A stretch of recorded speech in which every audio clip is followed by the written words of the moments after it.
little spooks. What's up? I'm Kimberly. And I'm Lexi. Welcome to the Guarded by Demons podcast, where we discuss all things horror. Hi guys, we're back. Oh my god, we're alive! Yeah, it's been over more than a year. Yep. More than a year. We're awful. Yeah. To be fair, again, what you said, like our last episode on Spotify was what? Last May. Last May.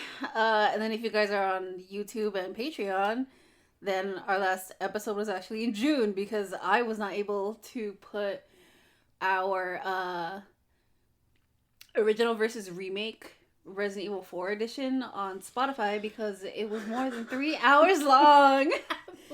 And we had to record it in 2 sessions. We did record it in 2 sessions, so 2 nights. And to be fair, one recording was like, I think 4 hours. And the other was like an hour and a half. No. The other one was 2 hours. Oh, close enough. Two close to 3 hours, and then I shortened it all the way down to 5 hours. Oh my god. Total. You legit That was just yapped on about fucking Resident Evil, and I know you had such a good time. I was looking at it and I was like, damn guys, can you tell what my special interest is? Can you tell what I hyperfixate on? What I've been hyperfixating on for the past, I don't know, my entire life? Yeah. For the past 28 years. Can you tell? Oh my god, dude. Oh, fuck. But anyway, we're back. Hi, we back. We've gone through some shit. Yeah, we have. Yeah. Jesus Christ. So, for the record, we are recording together right now because I'm visiting Lexi. Yay! I don't live in Virginia anymore. No. I moved back home. Yeah. Because I was supposed to just visit for my sister's birthday as planned and then come back. But everything changed because I had a death in my family, and that made me like rethink everything and be like, yeah, no, I think I need to be here because I don't know what the heck's gonna happen with my family, and I personally just care about my family a lot. Yeah. So that happened. People moved into my house and were there for 9 months. Jesus Christ. That I won't get into because, oh my god, it was so much drama. I hated it. I don't doubt it, man. I don't doubt it. But it's fine. They're gone now, and everything's quiet again. Jesus Christ, dude. But anyway, we're back. We missed you guys, because holy fuck. And we missed each other, too. Hell yeah. Dude, for reals, like, when I stepped off that plane, and I came here to see you, automatically, like, it felt like nothing had changed. Yeah. It was like no time had passed between us. Yeah, like, immediately we just got back into the routine. Yeah, we just, like, acted like you never left. Exactly. And it didn't feel like you left. Which, those kinds of friendships are fucking just special anyway, so. Yeah. Like, literally, we just got back. We caught up. We caught up each other on, like, what happened while we were both away. And then it just went from there. Like, yeah. Literally, like, nothing happened. Yeah. And automatically, we just started talking about, like, oh, what do we want to do for the podcast? Yeah. Again? It's like the first thing. The very first fucking thing. Yeah. Podcast. What the heck are we gonna do? Oh my god. So the thing is, we already had movies planned before the strike happened. Yes. Because that was originally why we went on hiatus. Yeah. Was because of the SAG-AFTRA strike. So originally it was because of the strike, and we respected that, and we were like, okay, we'll focus on like movies that are from independent companies, or like video games, or like books or whatever. But we ended up just not having time because it was around the time when I was starting to plan to go back home for the visit. Yeah. And all this shit was happening with my family. And it prolonged our hiatus even more. Yep, it sure fucking did. Yeah. But that's how life is. Yerp. Sadly. Unfortunately. It's a little bittersweet coming back to this podcast, though. It's so nice, dude. God. And What movie are we watching today? Today we are watching Nachka Khan's 2023 horror comedy, Totally Killer. Guys, I'm going to apologize right now for the person you're about to see me become. Fuck.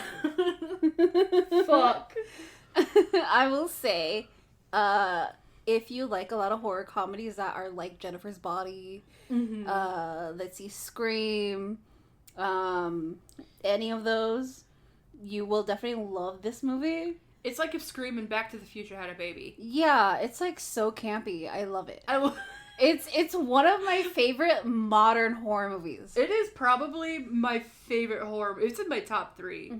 If you guys have also seen like It's a Wonderful Knife that's on Shudder, it's so fucking good. I can't get over that name.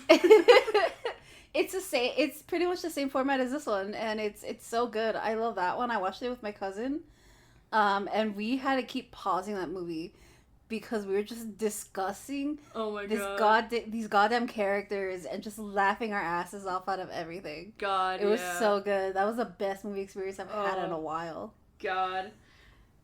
Was this your first time seeing this movie? This is not my first time seeing this movie. This is my 3rd time seeing this movie. No cap, this is probably like my 7th time seeing this fucking movie. Well, now that we're rewatching it to go scene by scene, it's like my 4th time. But this is my 3rd time. First time I watched it with a friend. Second time I watched it by myself because I wanted to rewatch it for funsies. And then I watched it with my mama. I watched it with my mom the very first time, and I... the creature I became. Because, guys, Charlie Gillespie is in this movie, and I am still such a simp, and I fucking hate it. I low-key hope he sees this, but at the same time, if he does, I'm gonna die a little on the inside. For real, that was me with Karen Shipka. I lost my shit. No, because Olivia Holt's also really pretty. Yeah, she is. Oh my god. Big Pan is such a pain in the ass for me. Oh. Anyway. Fuck, shall we get into it? Yeah, let's get into the movie. Fuck yeah. BT Dubs, you watch this, it's an Amazon Prime exclusive.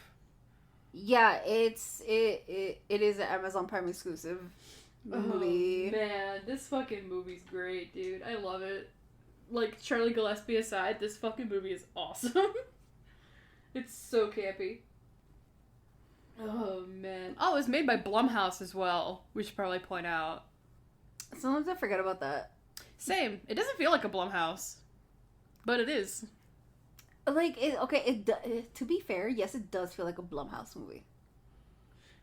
Oh, this is also made by some of the same people that made Happy Death Day. Mm-hmm. So if you guys like that, you'll like this. It's very much the same kind of comedy routine. Anywho, we are in the small town of Vernon. I did not catch the state. And there is a podcaster, funny enough, going over the 3 murders of the Sweet 16 serial killer that happened back in 1987. I think it's really cool how they have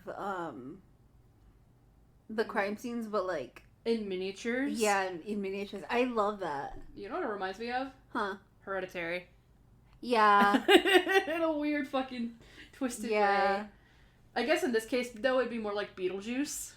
That too. Oh, for the record, I saw Hereditary when I was back at home. Yeah. For the very first time. How'd you like it? I screamed. You screamed? Yeah. At what part? A lot of this movie. Oh, really? Yeah. Damn. So back to this movie. It's also Halloween night. Yeah. And a bunch, like, the podcaster who was narrating is doing a tour, and the group of people are dressed as the fucking serial killer, which in this world is the equivalent of dressing as Jeffrey Dahmer, and I don't agree with it. It is true. If you want another analogy of this, it's also people dressing up as Ghostface and Scream. That too, yeah. But yeah, one of the victims' houses, was her name Tiffany? Tiffany, yeah. Blake's ex-girlfriend. Was turned into like a fucking... Zata Burger, which is a burger joint. Yeah. And this lady, she comes out with free samples, and she's like, I don't know about you, but when I think of serial killer, I think of like at least 6 people. And the podcaster's like, give it up for Angie, who wishes there were more kills or deaths or something like that. I'm She's like, yeah. no, I don't. You're like, but, oh. yeah. Which, I mean, is basically what you said, so, like... We meet Miss Kiernan Shipka, who plays Jamie. And Kimberly's over here having a gay panic. She's pretty, leave me alone. She is pretty. Her mom is also pretty, too. Her mom is very pretty. Here and then. Yes, I remember I watched this right after me and my mom binge-watched Modern Family. Oh, was she in Modern Family? Yeah. Oh my god, I haven't seen it in years. I can't remember her name. So she plays Claire Dunphy. Really? Yeah. Oh my god.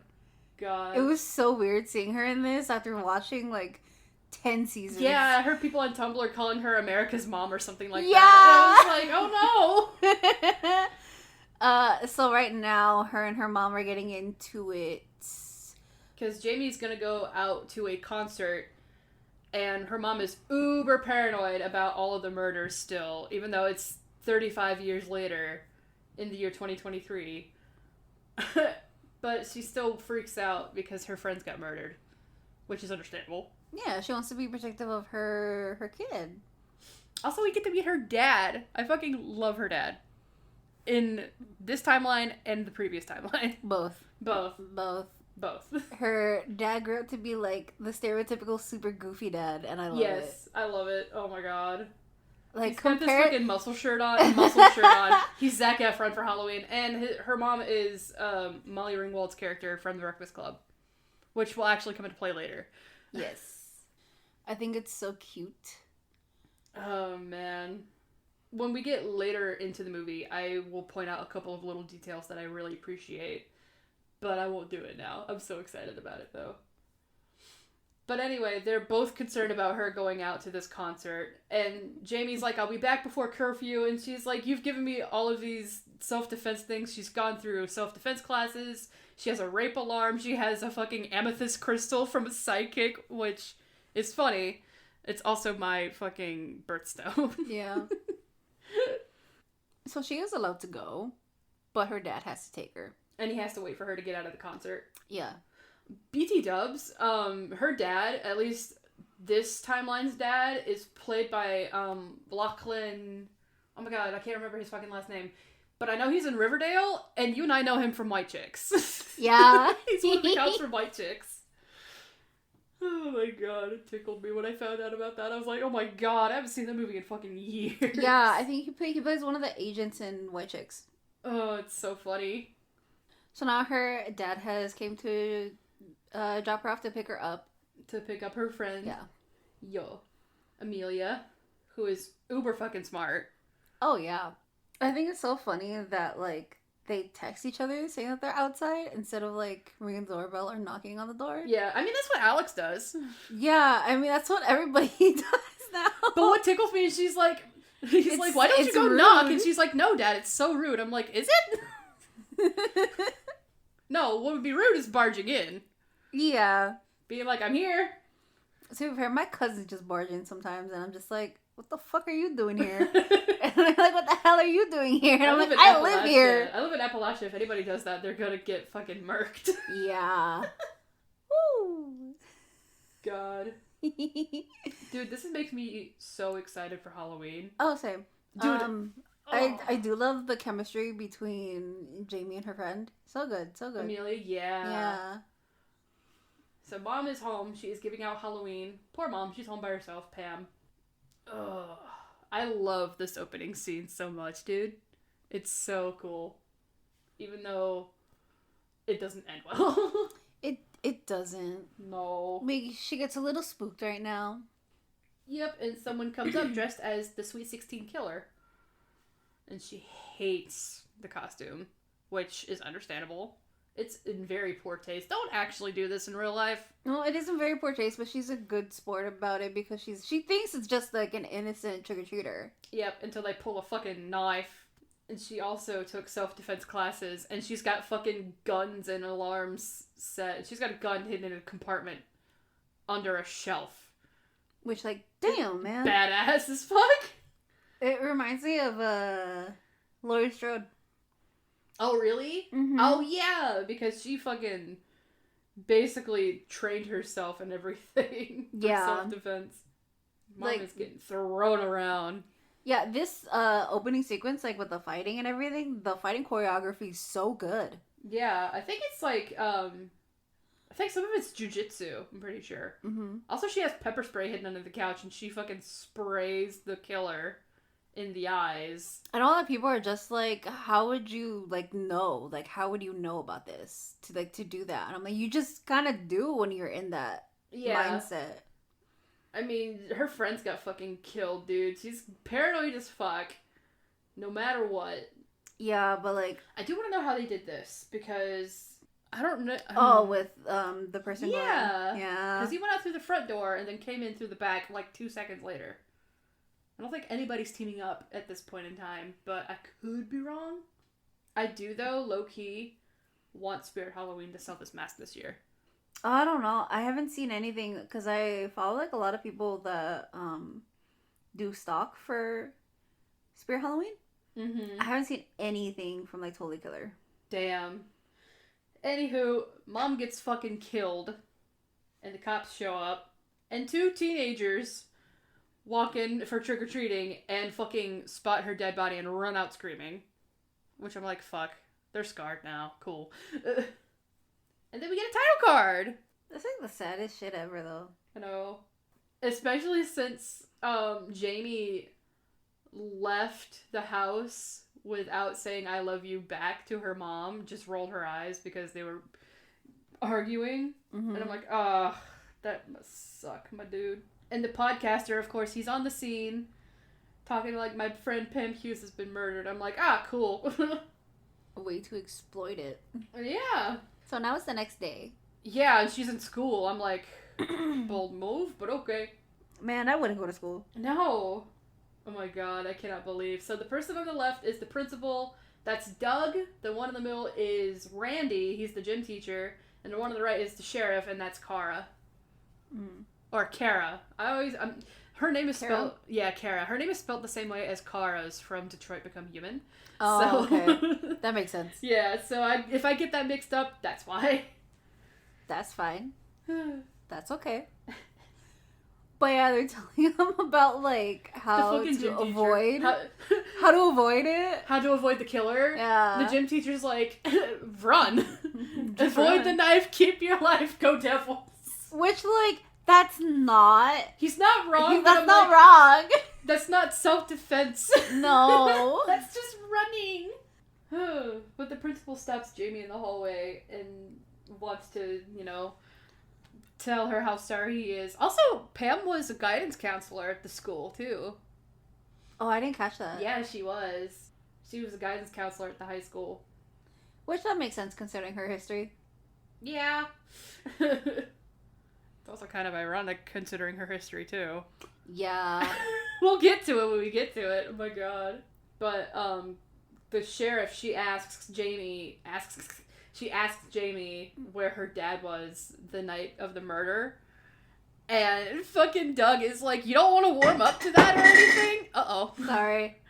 There goes Coaster. I dropped the coaster. It's okay. But Jamie is very just like, how about you do what your dad was not able to do 35 years ago and actually catch the fucking killer? And I'm like, damn, it's a lot more badass the way she says it.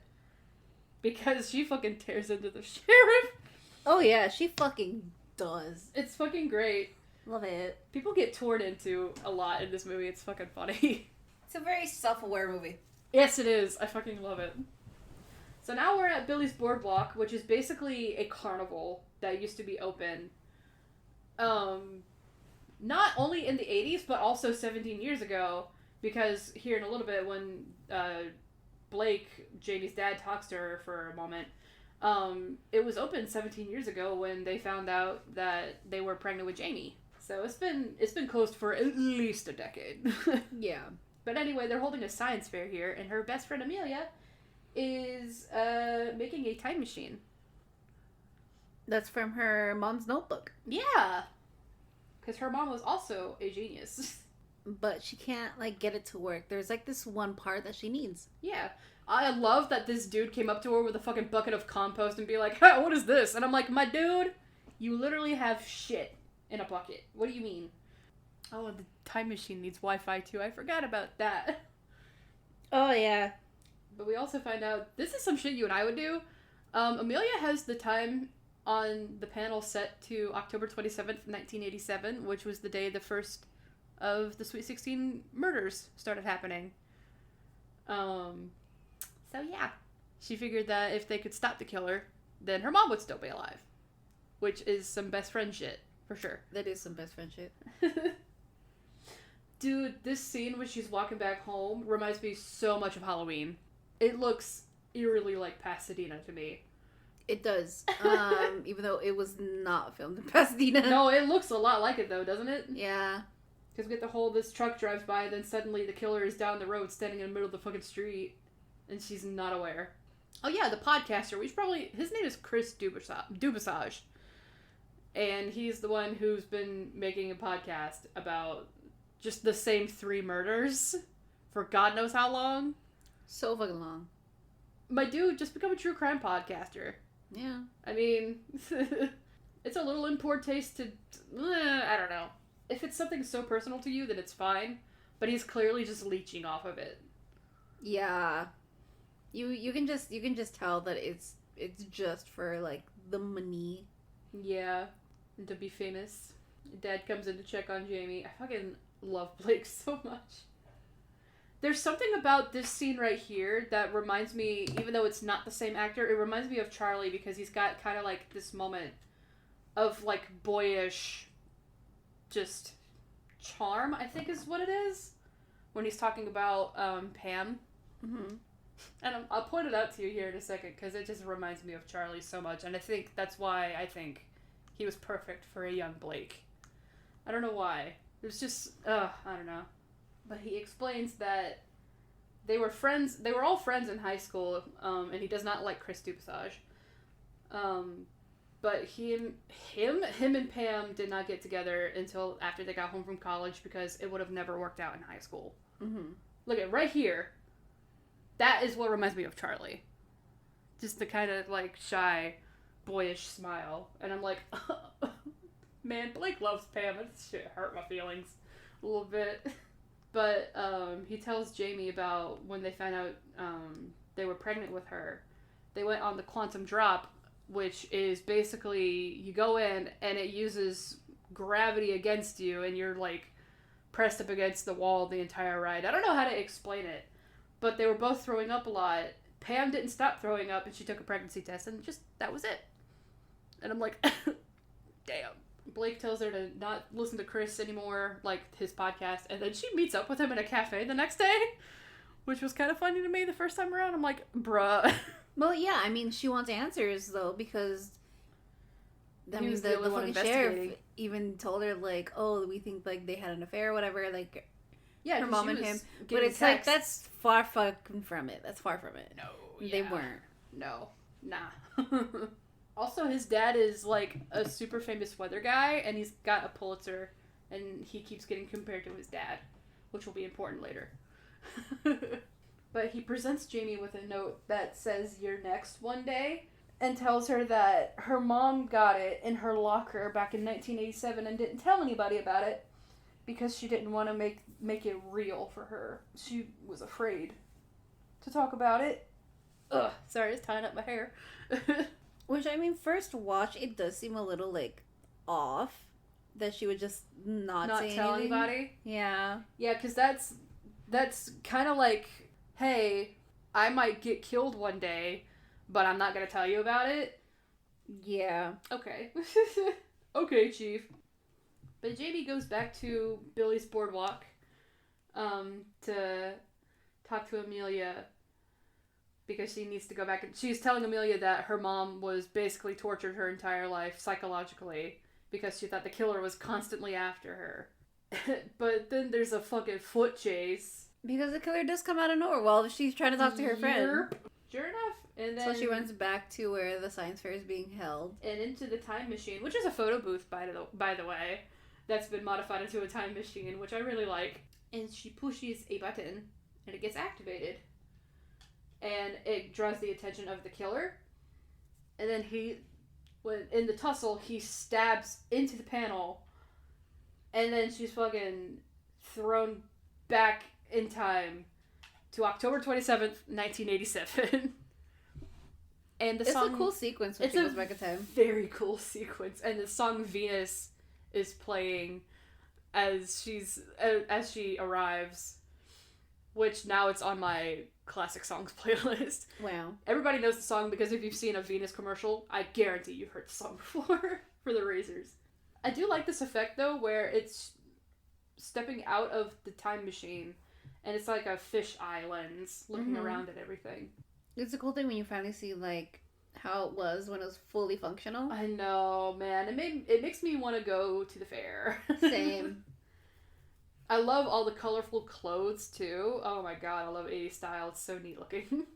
Also, I do want to say, Jamie's been wearing a jacket of her mom's this entire time, which is really pretty. It's white, and it's kind of got, I guess it's fringe on it, and it's so pretty. My mom had a jacket very similar to this that she gave to my friend Nick, except it was brown.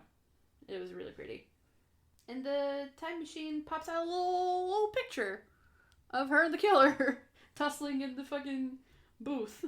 Dude, I wish this lady had more screen time, I'm not even gonna lie. Oh, the mom she bumps into? Yeah, Same here. It's the mom she bumps into. She's wearing Gloria Vanderbilt, and she's asking, first of all, what year it is, and the mom's like, oh, it's 1987. And Jamie goes, oh my god. And the mom replies, I know, the 80s are almost over and I haven't even tried Coke yet. And I'm like, huh? Mind you, she's with her children. 2 young children. Yeah. And she offers to give Jamie a ride to school, and Jamie's all like, no, you're a total stranger. And she replies, you could be a serial killer. And the lady replies, would a serial killer wear Gloria Vanderbilt? No. I'm like, oh my god, the 80s were wild, dude. Yeah, dude. Oh, man. Poor Jamie gets hotboxed with cigarettes when she gets dropped off to her school. Dang, we didn't have Halloween Spirit Weeks. We had Spirit Week, but it wasn't for Halloween. It was more like a sporting event. I'm like, ugh, gross. Yeah. We never had Halloween Spirit Week. It was just Spirit Week in general. Yep. But anyway, Jamie goes to the front office and says that she is an exchange student from Prince Edward Island, Canada. And she gets a schedule. And she doesn't need to be verified or anything. And she just gets sent off to gym class. Bro, I fucking love this scene too with the fucking dodgeballs. I got weird flashbacks. Did you? Yeah. We were not allowed to aim for the face. Oh, really? No. Nah, when we played dodgeball, it was like free for all. Oh, really? Yeah. Oh, God. Yeah, we weren't allowed to aim for the head. Oh, yeah, no, when we played dodgeball, free for all, and I hated it. Oh, my God. But she walks into gym class and sees the 3 murder victims, Tiffany, Marissa, and Heather. Which, that's the order they all get killed in the original timeline. It's so weird talking about a timeline. The fucking gym teacher in this scene is also a hard ass, and I'm like, are all gym teachers like this? Yes. Just... For the most part, some of them are, yeah. Yeah. My gym teacher from middle school, one of the gym teachers from middle school that I had was really nice. You would have liked him. He passed away a few years ago, though. Oh. Yeah. Yeah, awesome. I had like 2 gym teachers in middle school that was, like, pretty cool. Pretty chill. The other gym teacher was like this one, except he was a lot more mean. Yeah. I was gonna say, like, my gym teacher in high school. I didn't have gym for high school because I went to a performing arts high school, so we had a choice. You could do regular gym or dance, and I chose dance. Damn. Yeah, but we still had to do the stupid, like, pacer test. Ugh, God. Yeah, and I was like, this is stupid. Shit should be illegal. Apparently they're not doing that anymore. I fucking hate it here. Also, the gym teacher gets beamed with a fucking dodgeball in the face. And I don't see, none of us see who it is, but she's like, I know who did that. And I'm like, who? Who did you see? I don't know, but whatever. Jamie's, like, on the floor trying to look for her mom. Yeah, and they the finally girl pulling her out. Is like, she's over there, and Pam is a fucking bitch in high school with a capital B. Oh my god, she's so mean. The lady who's helping her out calls her the Wicked Witch of Vernon, and I'm like, oh my god. Yeah. I mean, whoever did the casting did a fucking great phenomenal. job. Because Pam, older and younger Pam, looks so fucking similar. It's so weird. Oh, Jimmy introduces herself to Pam. Just fucking Pam is... Wow. It's such a bitch. But tonight is Tiffany's birthday party. Birthday party. Birthday party. It's a sweet 16. God. I even wrote in my notes, I was like, Olivia Holt is super pretty BT dubs. Like... But Jamie tells Tiffany that she should cancel her party, and they're just like, no. And so Jamie goes to the cops, the sheriff, I think, and I guess a deputy, and is trying to report a murder that has not even happened yet. Which, in hindsight, well, first of all, it wouldn't work, but then again, she presents the picture of the killer attacking her, which could be attempted murder, but the cops still decide to just, like, not do anything about it. Of course they're not going to take it seriously. Of course not. She's saying she's from the future, and they're like, okay. Or, yeah, again, they can just be like, yo, someone tried to, like, stab me, attempted murder, that's case for cause, you know? Like, come on. But no, they're just like, you need to go back to school before we, like, detain you or whatever. And we arrest you for truancy. That's I'm like, stupid. Cool. Yeah, he's like, down here we don't tolerate shenanigans. I'm like, oh my god. I fucking love the word shenanigans so much. I'm like, sir, you don't tolerate anything. Of course not. And they do a little jab, because she's talking about have you seen Back to the Future? And as she's leaving, the two cops are like, I do want to see that. One of them is like, I want to see that movie, though. And Officer Lynn, he's like, I don't like time travel movies. They never make any sense. So it's like a self-jab. So now she goes to the office and asks which class Lauren Creston is in, which is her best friend's mom. And it's so easy to just get people's information. It fucking is. And I'm appalled. Yeah. Also, I just realized, like, she's the only one in that huge-ass office. Yeah. And I'm like, damn, they could have got background actors or something to, like, be moving around in there. Maybe. But, like, she's also sitting at the desk reading fucking smut, too. Yeah. So, like, you can just tell by the cover of the book it's smut. Oh, like, yeah. But Lauren, she has seen Back to the Future. And Jamie basically explains the situation that her mom has been killed and that she needs to find the killer, but then she also needs Lauren to help build a new time machine and modify it because they need Wi-Fi, but they don't have it yet in the 80s, so she can go back home. Mm-hmm. I mean, also, she also has to prove, like, that she's from the future, and she shows Show her phone. I also like that Jamie has tears in her eyes most of this movie. Yeah. Poor thing. I don't think she sleeps hardly a wink while she's, here. I don't think so either. Yeah, because it starts on the 27th. The murders do.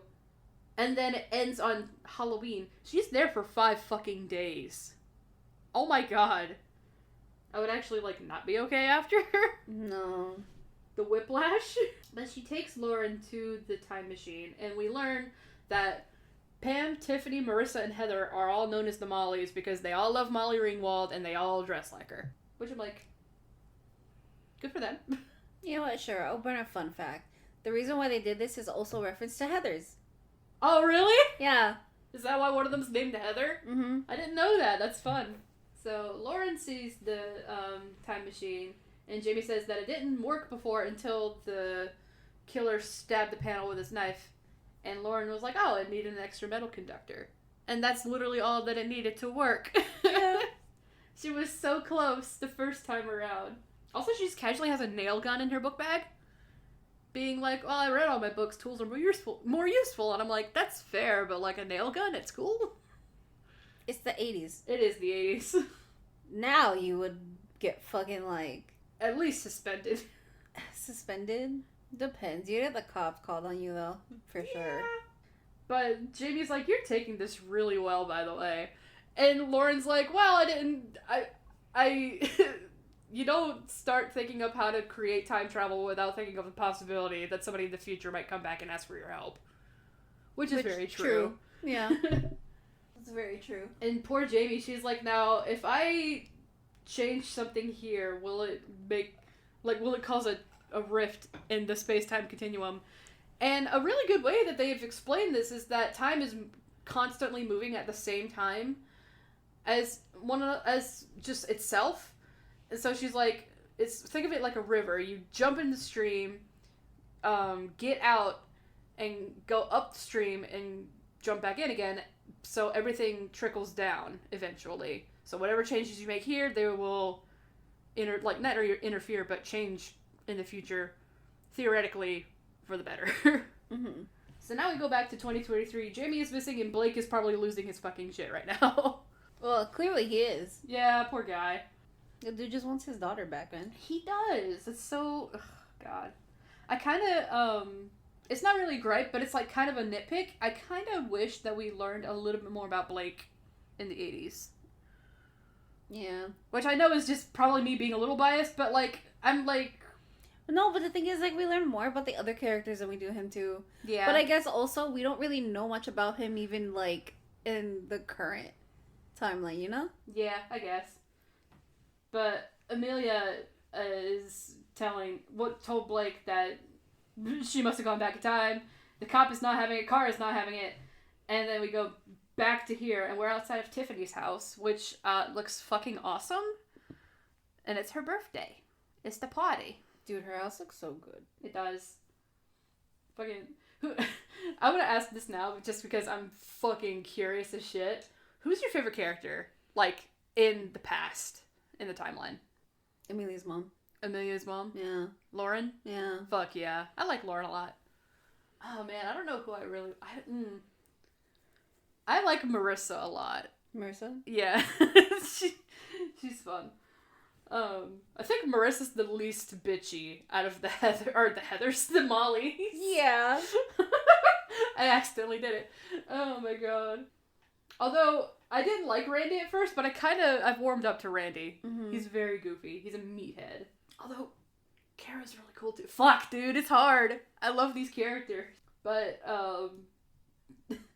Doug was a nerd in high school. He's trying to get into the party. Randy will not let him. I mean, I think it's so fitting that, like, seeing their roles later on when they're adults, it's so fitting. Yeah, because Randy's a fucking jock in high school. He became the gym teacher. Yeah. And Kara, her dad is just, like, the sheriff, so she becomes Literally, the sheriff. she just followed in his footsteps. Yep. But now, Jamie, Doug becomes principal. Jamie, Doug, and Lauren are all trying to get into the backyard, and Doug cannot climb this fence. I think it's so funny because you get the perspective of the people that are on the other side. They're like, and just watching him they're struggle. Like, okay. They're smoking cigarettes. They're like, okay. But then, Doug, like, I almost called her Kiernan. It's not wrong. But Jamie tells Doug, maybe you should just give us a boost. And, like, we'll come around and let you in. And he also pulls a milady on Lauren. Yeah, and Lauren's just like, oh my god. Which is like a mild gag, but it's like... I love Lauren. Same here. Oh man. This party is bumping, dude. I love it. Also, apparently Tiffany's parents are just like away, which of course they are. And she's got a pool. Bro, do we establish what state Vernon is in, but BT dubs? No, you want me to look that shit up? Yeah, just real quick before we go forward. Oh, look at Charlie's little face in the bottom right corner. Aw. Fuck. Anyway. Because I hear Vernon, and I think of Mount Vernon, which is, like, somewhere over in the Pacific Northwest. And I'm like, you guys are swimming in a pool outside in October. Is that not cold? Or am I crazy? Because I know it's a small town, but that's about as much as I know. Either you just told me that it was filmed in Vancouver, British Columbia. It's not telling me, like...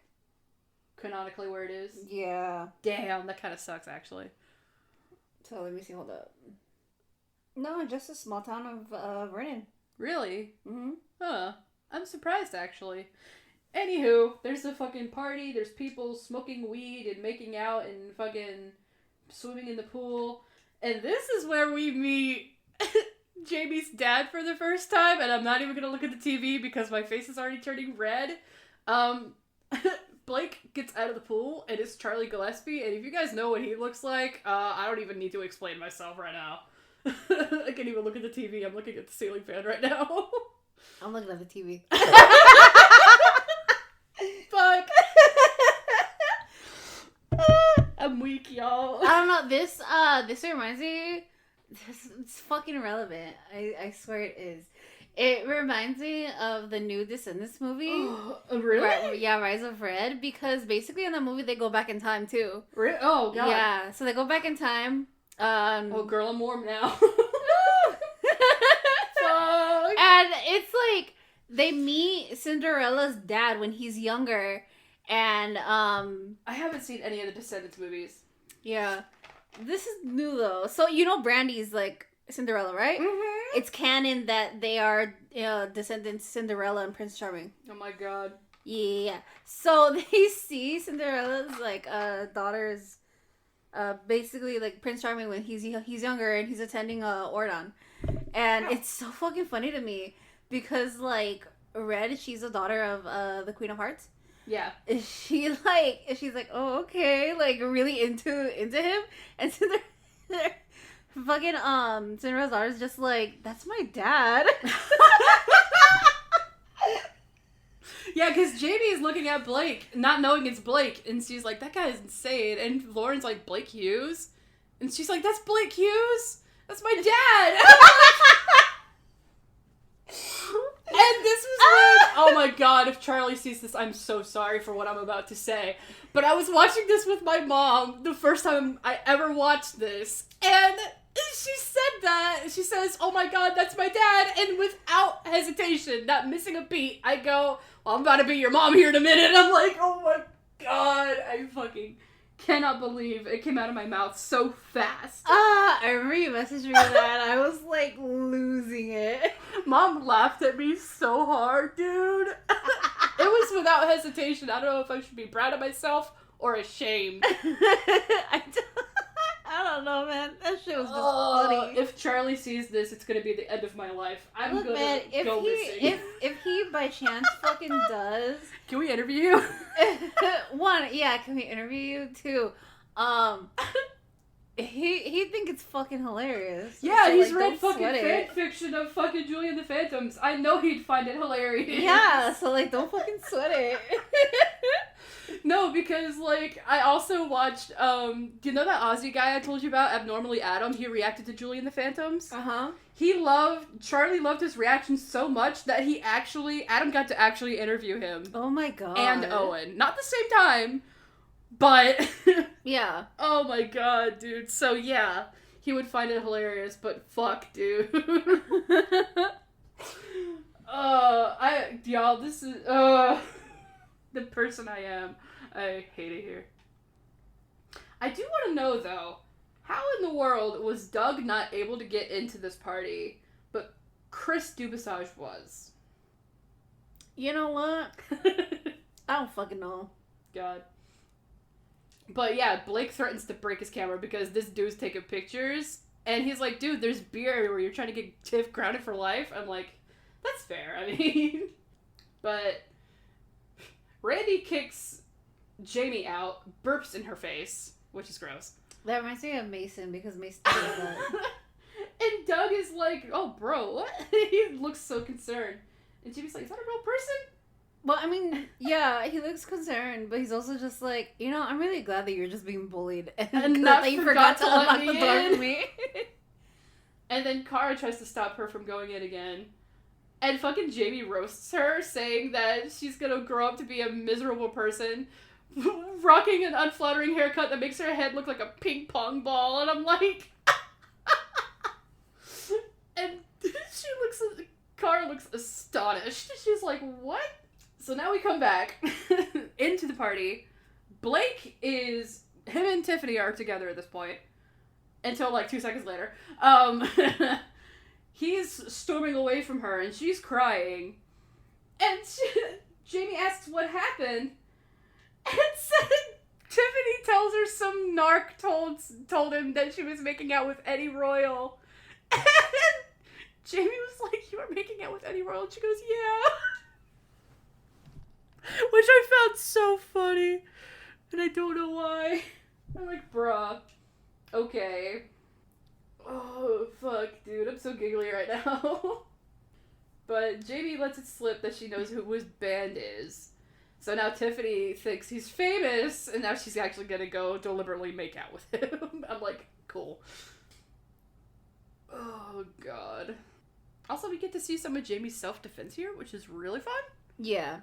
Because Marissa tries to get Randy to kick her out again, and she just fucking slams him down onto the counter when he tries to grab her again. And now we cut to fucking Eddie and Tiffany making out in her parents' waterbed. I don't know, man. I feel like having sex on a waterbed is just like... It could go one of two ways. It's either going to be really fun, or really just not. Bro, I don't miss having a waterbed. I don't know. I kind of feel like it would be uncomfy. It really depends, I think. If it was this kind of waterbed, yes.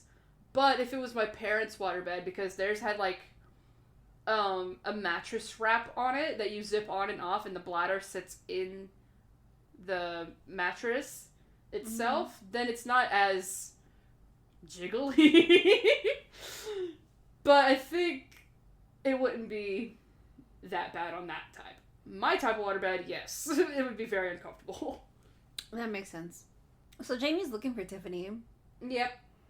Because, excuse me, she in the original timeline was murdered, excuse me, In the garage. Yeah, in the garage. Excuse me. But now, because she accidentally let it slip that Eddie might be a little famous, she is up in her parents' bedroom. And Eddie is left because she doesn't do blowjobs. That is the funniest shit ever, honestly. Which she has a valid reason. Pee does come out of there. Yeah. Totally valid. But she goes to use the bathroom, she washes her hands, comes back out, and Eddie is not there anymore. But the killer is in her parents' closet. And she fucking... First of all, Jamie goes to the garage and Marissa's in there instead. With some guy. But then she's like, oh crap, I changed the schedule. And so she has to go find Tiffany upstairs somewhere because she has no idea where she could be. But the killer steps out of the closet upstairs. I do like this mask a lot. Yeah, same here. I like the makeup department's It reminds me so much of Max Headroom. I think I watched James from Dead Meat, shout out to him, he's awesome, do the kill count for this, and he actually has the mask. And I think it was used for filming. And I'm like, bruh, how do you keep getting your hands on this stuff? Which I'm sure it was gifted, knowing him. He's not a small creator by any means, but God, I'm jealous. So Tiffany starts getting stabbed, and nobody can hear her because there's a bunch of people, the door's shut, and Lady in Red is being played loudly. She's getting stabbed, the waterbed's also getting stabbed, so there's water going everywhere. Poor Jamie's still looking for Tiffany, and Pam is genuinely starting to look concerned now because she's like, okay, why is she looking so frantically for Tiffany? Jamie kicks. I really like how Jamie just kicks the door Yeah, open. she just kicks the fucking door open. Tiffany's dead on the waterbed. Water's going everywhere. Poor Pam screams. The killer is out Gone. the window. He's gone. Yeah. And poor Jamie is once again on the brink of tears. This poor girl, she's gonna have nobody to talk to when she goes back home because she can't talk to anybody about this kind of shit. Fuck. Well, except the friend's mom. Yeah, that's true. So the cops show up and fucking... This Cara's dad is like, wherever there's trouble, there's Blake Hughes. I'm like, homie did not do anything. And then another thing I want to point out is that the cops are like, talking to Jamie, they're like, this didn't start happening until you showed up. And I'm like, my dude, do you really think if she did this, she'd come out looking as pristine as she does right now in this jacket? Right? I'm like, my dude, she's wearing white. I was getting ready to say, she's wearing white. The thing is gonna be messed up. And Pam comes in and she's like, no, she's telling the truth. She didn't do it. She's just trying to help Tiffany. Which, point for mom. Yes. God, it sucks. This house is nice too. I love how both of the officers are just like nobody moving. Yeah, this is immediately crazy. Everybody fucking scrams. leaves. Everybody leaves. They're gone, dude. I'm like, same. Even present time, I would have been like, I do not give a shit. I'm leaving. Bye. Okay, bye. There's a murderer nearby. I'm going home. So they're walking Pam home. Lauren and Jamie are walking Pam home. She doesn't live too very far away.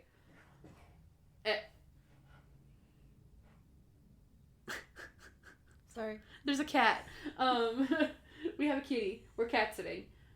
But, I think it's really funny how they're walking home and Pam is like, I didn't really like her anyway. And I'm like, bro, wait a minute. She was so mean. I'm like, okay, that's fair. Which actually does tie in later. Yeah. A little bit. But Pam asks how Jamie knew she was in danger, and Jamie just goes, I'm psychic. It's like, you would think, like, yeah, no one's gonna fucking believe that. It's the 80s. I was gonna say, yes, the 80s. And she still has the crystal her mom gave her in the original timeline anyway. Yeah, so, like... And then Pam holds it up and she's like, looks legit. Like, okay! I mean, that's fair, I guess.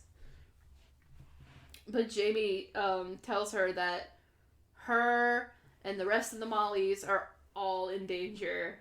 So, that's not fun. God, the crystal. I actually used to have an amethyst, like, fresh cut from a geode. Mm-hmm. I got it from Fairy Stone ages ago, and it was in a small triangular shape. It was so pretty. I don't know where it is now. I dropped it on my toe.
Wow.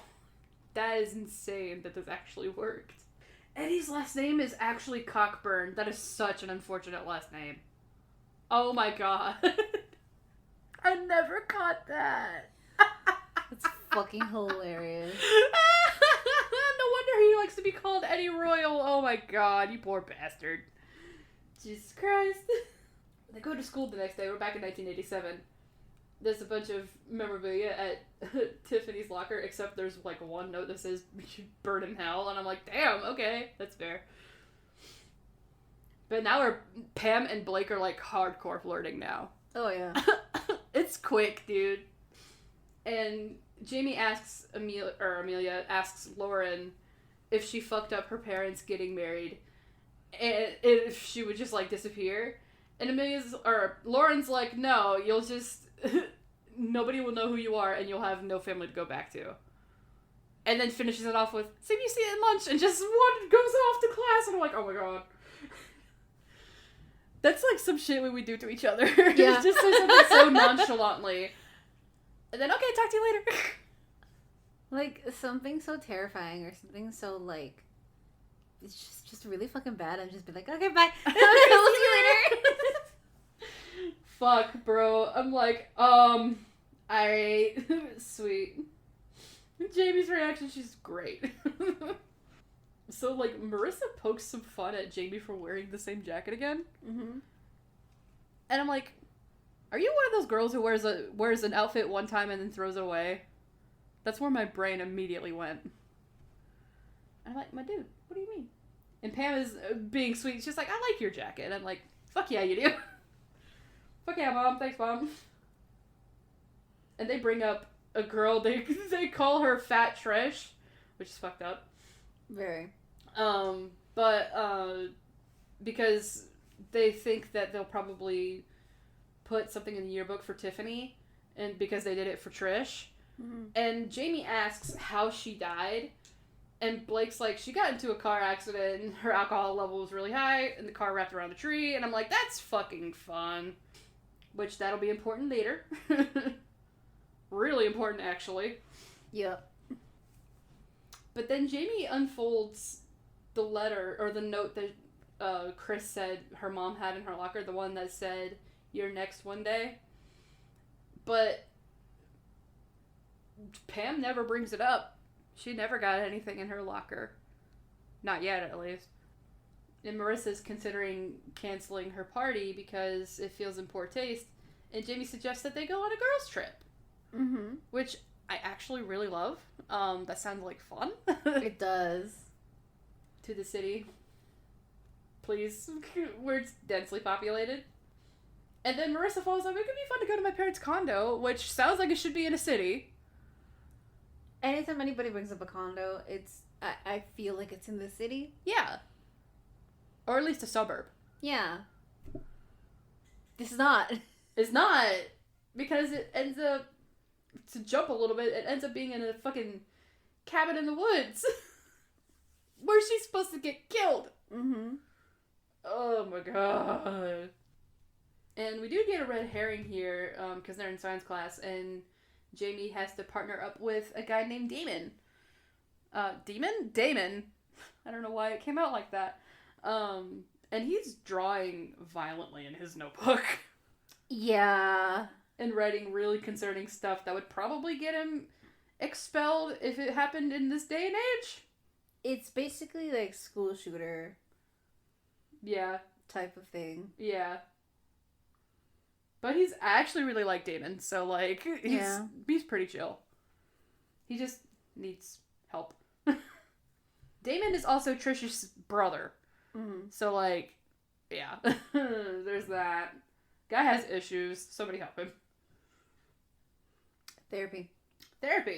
It's a beautiful thing. Also, the Mollies call him Lurch. I'm like, okay. Just thought of the Addams Family. Dude, I don't know why, but here I love the lighting for Olivia Holt here. She looks so pretty in this scene to me. I don't know why. I'm just like, oh, fuck. I'm gay. And Damon does have violent tendencies. He went to juvie in 8th grade because he kept getting into fights, and then he missed the previous year because his sister died, which, understandable. And we do find out that Damon works, we saw him earlier, but he works at Billy's Boardwalk. So he's a little bit of a red herring. Not even a little bit. He's a red herring. Yeah. Big time. Big time. Big time rush? Poor Jamie is fucking knackered. She's so tired. She take a little nap. We arrive at the cabin. We get a little Evil Dead reference. Right? The "we're here" thing. Oh, that's not Evil Dead. That's, No? Poltergeist. Is it Poltergeist? I thought it was Evil Dead. Oh, unless they did it in Evil Dead as a reference to Poltergeist. Mm-hmm. I'm a fucking goober. I haven't seen either of those. Forgive me. So we show up at a creepy cabin in the middle of the fucking woods. And Marissa's like, it's my parents' condo. I'm like, bruh. She's like, maybe I was thinking of a timeshare. And I'm like, oh my god. Poor Jamie is beside herself. And the girls are so confused as to why she's upset. I'm like, bruh. You really can't figure it out. And then the guys show up. And Kara, she shows up too. So Randy, Blake, and Kara all show up in the same truck. And of course, Blake brought vodka. Because of course he did. Oh, and Kara brought fucking pot brownies. I forgot about that too. Fuck. It's fucking hilarious. We don't know it's pot brownies yet, so like... You just assume that it is, though. Yeah. And Pam asks Jamie what the big deal is. She's like, did you think we were gonna les out this weekend? Which is actually important later in some way. Because Jamie's all like, your comment was gross because it had homophobic undertones. Which it did. It did. But Pam does grow as a person. It's fine. Oh, man. And now everybody's eating brownies and drinking vodka. At least Jamie's just eating, fuck, dude, brownies. My brain's all over the fucking place. You're fine. I'm trying my best. Jamie's trying to set ground rules. So nobody gets killed. And they're just like, eh. I'm like, excuse me, one of you fucking died. Hello? They're like, nobody goes outside. The fucking Blake, we're gonna go get naked in the hot tub. And I'm like, oh my god. Please. Blake is the embodiment of chaos as a teenager. And I'm like, bruh. Yeah. So now, Kara and Jamie are sitting outside. And Jamie's just like, I don't know why they're acting like this is a murderer on the loose. And Kara's like, you need to chill, dude. Have another brownie. And Jamie's like, I've had like 5. No, thank you. Kara's like, no wonder you're so paranoid. And that's when we find out they're pot brownies. But they're not having any kind of effect on Jamie because 80s weed fucking sucks ass. Apparently. Yeah. It's also funny to me because Kara yoinked it from the evidence locker. And she put a pound of weed in the brownies. It's such a funny gag because Jamie's looking at the baggie and she's like, these are just, look at all these twigs. There's just dirt in here. It's so fucking funny. I can't smoke weed, but it is really funny. I love how she tells her too, like, I can give you a gummy this big and it has 100 times more weed. Yeah. Than this. And the way Jamie gets everybody's attention is saying that she's got pizza. And fucking Blake, pizza? It's so Charlie. Oh my god, it's so fucking funny to me. And that was another thing when they get back up to the cabin. Blake's like, geez, Kenna, you're a little stressed. And I'm like, that's funny coming from you, Charlie. If you guys don't know, Charlie is Canadian. I don't know why. That just tickled me. Randy locks her out of the the cabin. And the only person looking concerned is Blake, which is also funny to me. I'm like, you guys fucking suck, you know that? To be fair, I do think that's really sweet considering that's her dad. Yeah, that's what I'm thinking. I'm like, that's her dad, and he's like still just like concerned. Oh my god. Yeah. I can't look at him. I'm so glad we don't have a camera because you guys would make fun of how red my face probably is right now. It's fucking funny, guys. Oh my god, I'm a fucking simp. Because he's standing here shirtless too, and I'm like, oh my god, help me. And Pam's like, hey, I don't think she actually has pizza. I think she just said that so we could go back inside. And Blake's like, oh man, I'm starving. So he's got the munchies. Pizza sounds really fucking good. It does, bro. Oh, god. I actually thought about Pizza Hut earlier when I woke up. I was like, this sounds really nice right now, actually. It does. Oh, man. But yeah, that's like, just like the concern that Blake had. Like, because I've seen this movie several times now, and I only just like the past couple times noticed the concern on his face when Randy's like, yeah, just locked her outside. She'll be fine. She's Canadian. There's snow on the ground. Wow, okay. Thanks, Randy. And Charlie, if you guys don't know, is like the epitome of a puppy.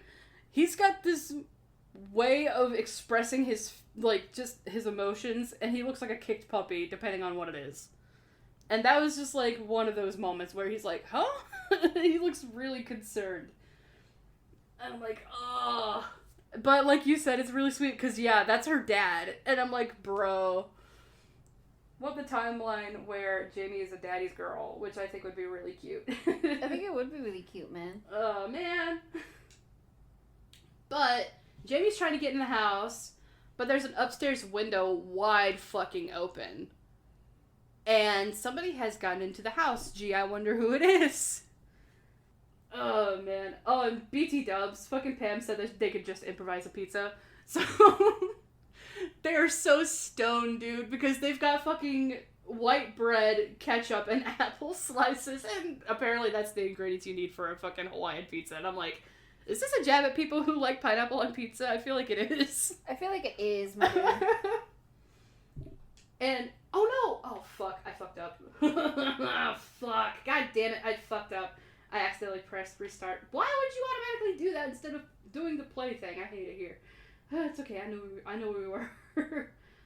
But, she's so focused on, like, Pam is so focused on looking and flirting with Blake, she accidentally slices her hand with the knife.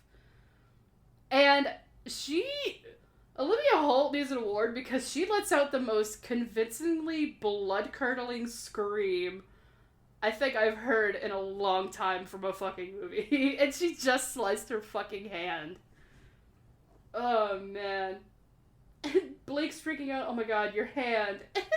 It tickles me because he takes, like, fucking 3 slices of bread and starts putting it up against her hand while they're both panicking. Oh my god, it's so goofy, I love it. Yeah, there goes her fucking hand. That sucks, dude.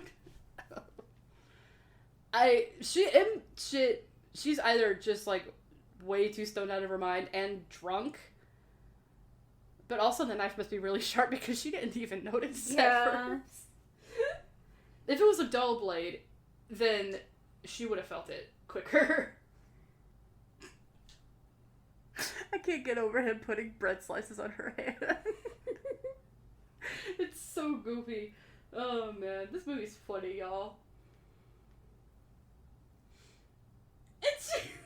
This moment is low-key kind of sweet because she's like, am I gonna die? They're just both high and drunk. And Blake's like, nah, I don't think so. Not if I find the bandages. Oh, God, please. Can we explore the chemistry between these two a little more? It's so fun. She said her mom's gonna kill her because she was fucked up on weed and vodka. And he just tells her, you got into a bike accident. And then we just, like, cut away from them. And when we go back to them, they're upstairs and making out on a bed. I'm like, God, okay. Alright, Dan. This little gag tickled me too with Marissa. She's like, I'm making cocktails. And she's got a fucking fucking glass full, almost to the brim, of vodka, and she pours like a tiny little drop of fucking orange juice in that. And I'm like, that's the most fucked up screwdriver I think I've ever seen. It's just fucking funny. It is really funny. She takes a sip and she goes, ugh, and then adds more vodka. Like, that's what it needed. It's just little things like that that really fucking tickle me, dude. Also, Blake is a heathen because he's got his shoes on this fucking bed. I think Pam does too, and I'm like, y'all, come on now. And it's funny too. Because they're making out in this bed, they're laying next to each other, and Pam has her hand up in the fucking air that she sliced. She's trying not to get even more hurt, man. She's also probably just trying not to get any blood, because it's bandaged up. She's trying not to get blood on anything, and I'm also assuming on him, which in the next 5 minutes is not gonna matter. Yeah. But she hears floorboards creaking, and she's like, oh my god, she basically has an I'm an idiot moment. And she's like, Jamie, that's why she was freaking out. The killer's supposed to come here and kill Marissa. She's psychic. And she's like really kicking herself. Oh my god. And kudos to Blake because he just like takes it all in stride. Yeah, like he doesn't question it. He's just like, alright, let's fucking do this. Let's do this. I think it might be because he's high and drunk, but like most guys when they're like in this kind of situation, they hear like psychic or something like that. They're like, bullshit. But Blake's over here like, oh, fuck. And then they just, like, go. They're like, okay, we gotta barricade the fucking door and fucking just be prepared. And I'm like, oh my god. I love it, dude. Y'all, get you a man like Blake, not even gonna lie. Also, now Heather is knocked the fuck out because she's drunk and high. It's fucking hilarious. But then Randy leaves her room because he went to go check on her, like, or ask if she wanted to play beer pong. Excuse me. He closes the door behind him, and the killer comes out of the fucking closet. Excuse me. Excuse me again. The order of things is just all twisted around. So now Heather's about to get murked. Marissa and Randy are gonna go off and have sex in the hot tub. And I don't know why I thought this was funny. He says, I'm really bad at foreplay, so you're gonna have to use the jets for that. I'm like, alright. Damn, dude, okay. I mean, I guess there's worse things, but like... And she just goes with it. I'm like, okay, I guess. Heather wakes up and the killer is standing over her. Also, Jamie made it to the room where Blake and Pam barricaded themselves. And now they're all panicking like, dude, fucking Heather, you gotta get out of there and everything. Like, I'm just like, ugh, I hate it here. This sucks. So now they're gonna climb, we don't see it happen, but they're gonna climb down the way she came to try and corner the killer. So, and this is not gonna end well. No. No, poor No, Heather. it's not. Heather gets fucked up because she gets thrown over the railings and lands on the stairs, which I know had to fucking hurt. She can't even stand up. Her ankle's fucked up.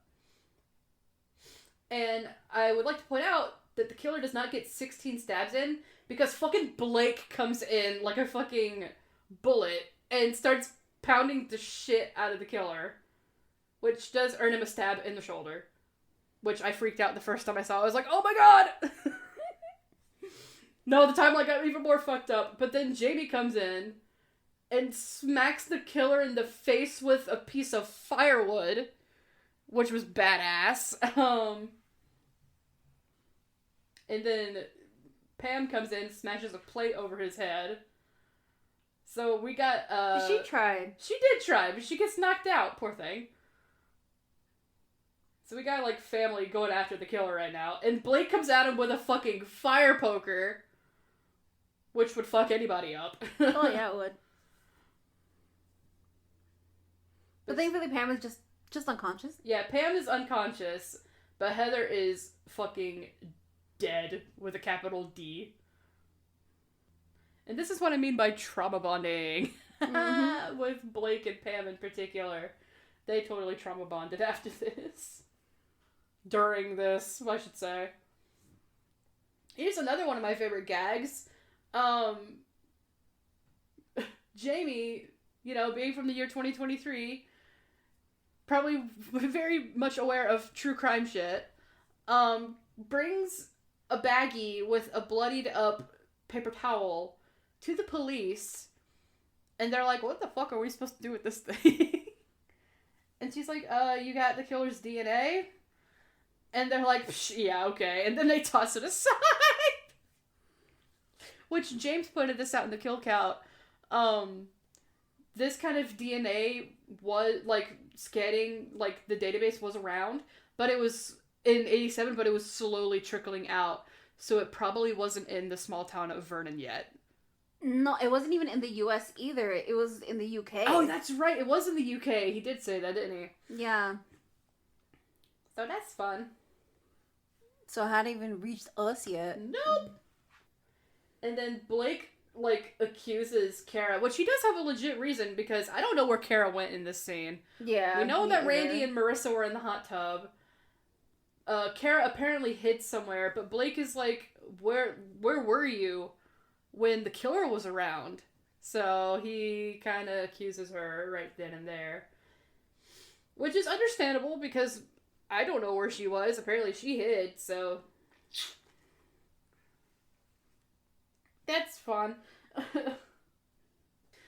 I think one of your favorite gags is getting ready to come up here with Norm Dubasage, who is Chris's dad. With the man showing emotion. Fascinating. That's so fucking funny to me. Oh, man. Oh, also, Jamie kind of spoils the first scream for Lauren just casually. Mm-hmm. She's like, I was thinking it could be two killers, like, Scream. And Lauren's like, Scream? And Jamie's all like, oh, yeah, that's not out yet. You think it stars Drew Barrymore, but it doesn't. I'm like, that's, like, a big part of the marketing thing. Yeah. So you basically just spoiled, like, a couple of really important things for Scream. Just tell her the killers, why don't you? Also, I want to say this iPhone is not realistic because it's been 3 days, and she showed up and it was at 58%. But now her phone's down to 33, and I'm like, that bitch would have been dead long ago by now. It's an iPhone, of course it would. Yeah, it would have been dead within an hour. Yeah. Yeah, there's the men showing emotion. Fascinating, because he's interviewing Eddie Royal. Because he was just like seeing somebody get murdered. Well, he didn't see it happen. I think he's kind of just like playing off of it. It changes you, and now another girl's dead. So yeah, it's just, oh man, it's funny. But this part is important because Jamie gets like a Wi-Fi connection on her phone, which she shouldn't be able to. But come to find out, it's because the newscasting van gives her signal. So they'll need to use that for the time machine for her to be able to go back to the future, to her timeline, to her year. So, and it's Halloween, and they go there every Halloween to broadcast it. So they'll just use that and go home, or have Jamie go home. Yeah. And of course, Pam and Blake are back to making out like nothing happened. Excuse me, you two. Trauma bonding! That's just adrenaline of almost getting killed, man. That's true. That's like what you see in like a super action-filled movie. Yeah. In the midst of fighting. They do this in Pirates of the Caribbean, where they just make eye contact and then they just make out for a second. But that was actually even more dramatic there with Pirates of the Caribbean, because Will and Elizabeth actually had one of the captains, Barbossa, marry them while they're in the midst of a fight. Which I thought was badass, first of all. But that's kind of not the same realm, but that's kind of what that low-key reminded me of, you putting it the way you did. Again, trauma bonding, it is very much a thing.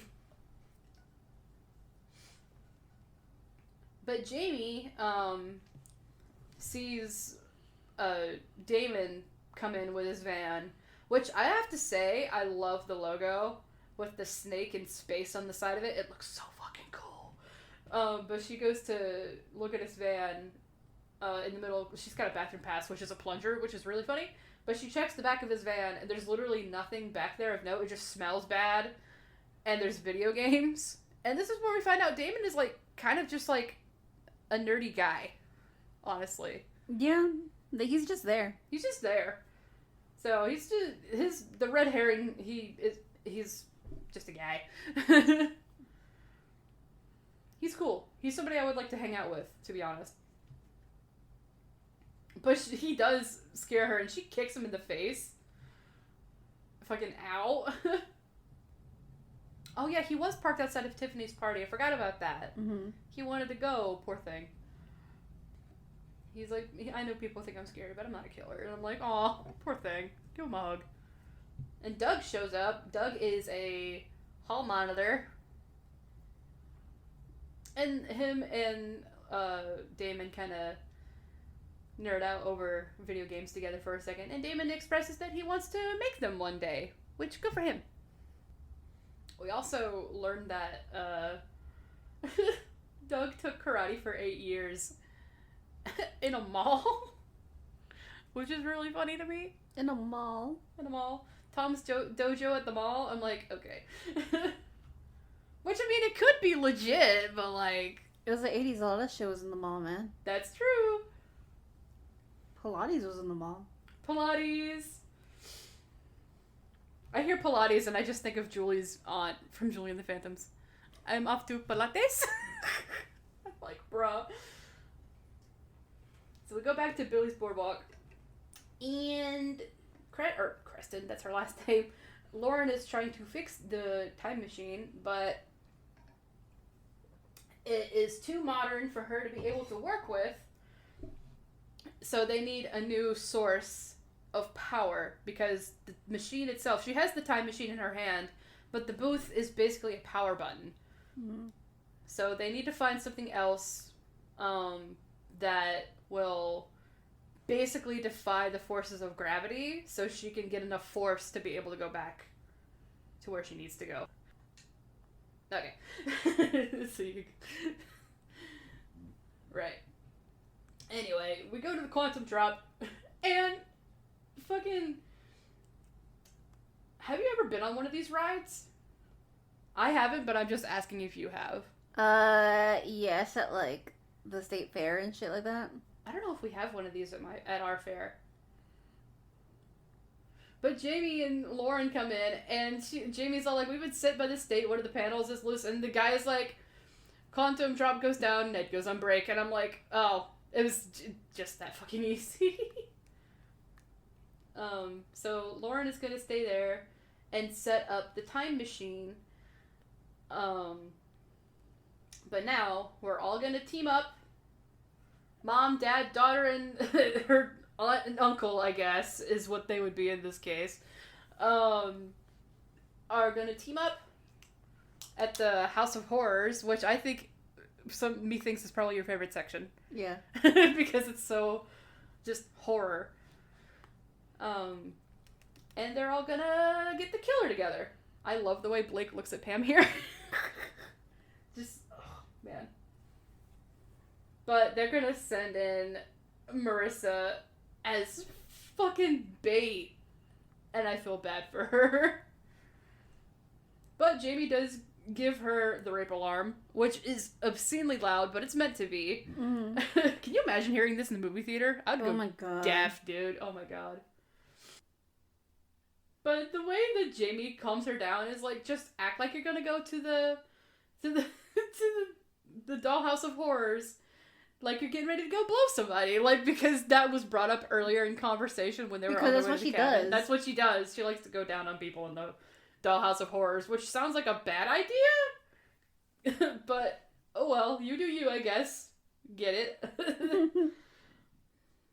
I want to go to this carnival so fucking bad. Especially on Halloween. I'm jealous. I want a Halloween carnival. The fuck? Mm. I like that Pam is just casually carrying a crowbar.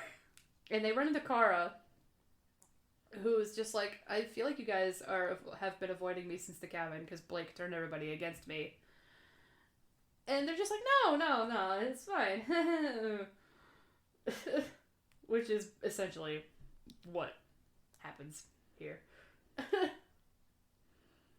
But then Kara kind of points the finger at Jamie. She's like, nobody started dying until you showed up. Which she's not wrong.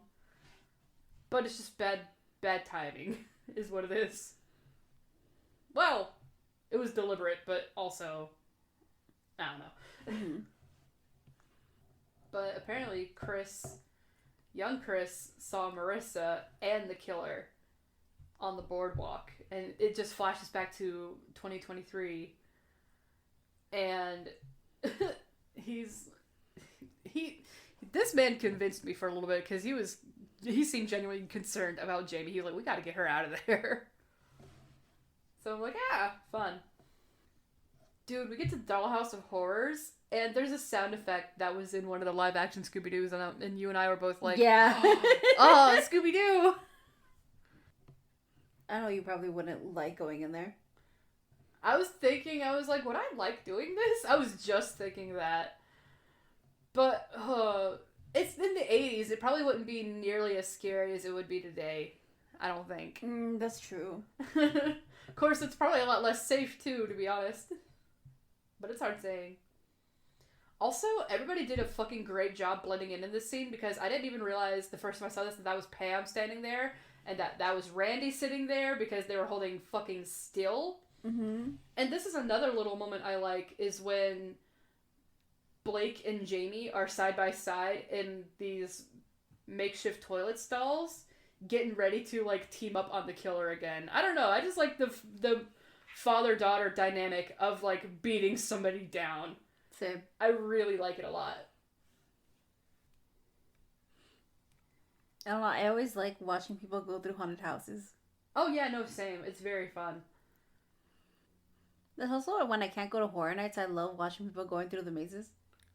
God, that head turn is so creepy for Randy to do. It is. I love it. But yeah, no, I fucking love watching people go through this kind of thing, and Halloween Horror Nights is not an exception, because that's even more fun. I can't wait to go this year. Ugh, have fun, dude. So Jamie gets jump scared by one of the animatronics, like, because she hears the killer slice its head off, and she drops a fucking crowbar, or not a crowbar, a wrench, and Blake gets the shit kicked out of him for a second. Now there's another there's a lot of chases in this movie, honestly, but they're really fun. It's a really good one. Yeah, they're all like teaming up against the killer. And then Kara comes out of nowhere. She showed up dressed as a Grim Reaper and she's got a fucking scythe and she fucking kills the killer from behind. It's a real fucking scythe. Real scythe, and it doesn't look real, but it is. And she's like, yeah, my dad gave it to me because there's a killer around. And I'm like, that's valid. Like, holy shit, dude. That was badass. And she's like, I told you it wasn't the killer. Like, that's valid. God, so good. And this is where we find out that the killer was Doug. Which I honestly was not expecting the first time I saw this. Yeah, I wasn't expecting it either. And Pam is really confused. She's like, why would Doug, like, want to kill us? We've never done anything to him. But he's got a locket with a picture of Trish in it.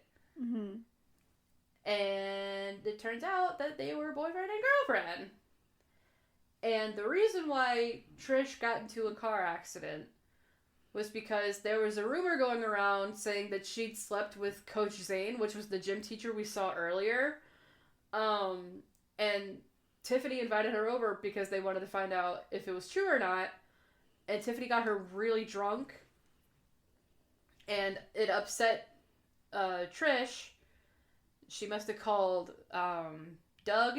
And then she left to go home. And that's when she got into a car accident. Because she was drunk. Yeah. And Jamie is very accusatory towards Pam because she's like, you guys let her drive drunk home and like, I can't believe you would do something like that. And Pam, turns out, wasn't even there. She wasn't even there because her and Tiffany got into a fight earlier that summer and didn't talk for months, which was a fun little detail watching this again, because when Tiffany dies, and she goes, I didn't like her very much anyway. She was always so mean. So there's that. But then there was another thing too. Oh my god, I had it and then I lost it. It was at the beginning, after Pam is first killed, and Doug is the principal. And it's a little detail, but when he's talking to Jamie, he's like, she was always so nice to me. Which is why Pam was never on Doug's little kill list, because she was not involved, and apparently she was always really nice to him. That's why she ended up living out of all of them. Yep. Which brings us to the note that Pam never actually got. It was all a ruse. And I think at this point in time, it's easy to put things together, especially right after this, because Marissa gets her throat slit by another killer. And it took me a minute to be like, what the fuck? But then it's obvious that Amelia, in the future, got the time machine working, and Chris Douche-Passage, as Blake would call him, used it and went back in time to, oh my gosh, for a multitude of reasons, I guess, to kill his dad, first of all, because he does that. Yeah, that's a whole other fucking personal issue that he has. Yeah, because he believes his dad cares more about his job than him, which is valid, but go see a therapist. But I can't for the life of me. Well, I figure I must be all jumbled and shit, but I can't figure out why he would want to go back in time to try and kill Jamie, because nobody really knew that he was the killer. I don't know. Maybe it's just like to keep the podcast going. That has to be part of it, because that was the reason why he killed Pam in the original timeline. Because he said it's hard to keep everybody interested in a murder that happened 35 years ago. And that's what I'm like, dude, just become a true crime podcaster. Do you know how many true crimes happen all the fucking time? Exactly. And you how did many not have to cases? report on, like, the same thing over and over again. Yeah, no. You didn't. But, firstly, he stabs his dad live on television. Yeah. And this is before we know it's Chris. And I love this moment between Jamie and Lauren, because Lauren's got the time machine all fixed up in the quantum drop, which I love her. She's so smart. I think she's probably one of my favorite characters too.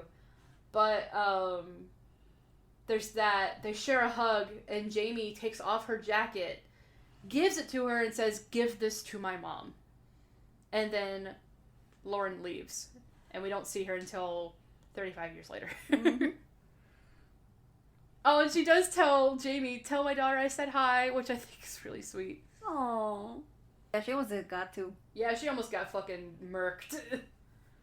And she's concerned because, like, the killer is here, and Jamie starts up the machine, and Lauren's like, "No, don't take him with you," and Jamie's like, "Better than leaving him here." And then fucking Pam, the badass she is, just fucking jumps in and tackles the killer from behind. And we get a mother-daughter team dynamic. Let's go. There's a lot of, like, I don't know, I'm sure it was intentional, but, like, family beat-down dynamics between the parents and Jamie. And I think it's really fun. Yeah. But, Jamie did mention earlier on in the movie when they were talking about, like, who Pam was going to end up with.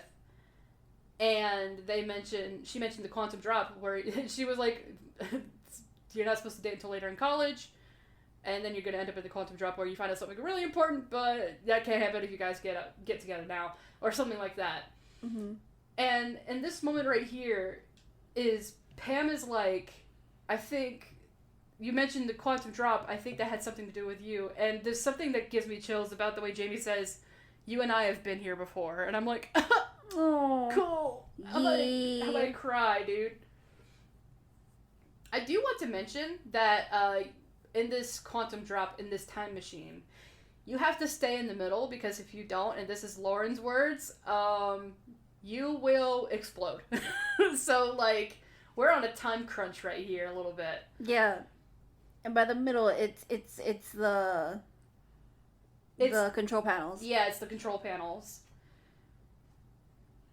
And I love this shot of the killer standing up on the wall and just starting to walk as the quantum drop is going. It's so neat looking. I love the lights. I love it. It's cool. I remember when they first released this still, I was like, this is a fucking cool shot. What the hell? I love it, dude. Now, Pam does get stabbed here, and I was really scared for a little bit. But the way she was stabbed is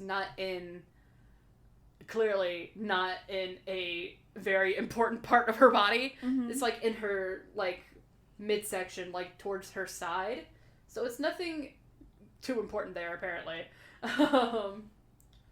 But that happens, and Jamie opens... Excuse me again. Opens the ride up, and she goes flying out, and I guess Pam grabbed a hold of the mask and took it with her.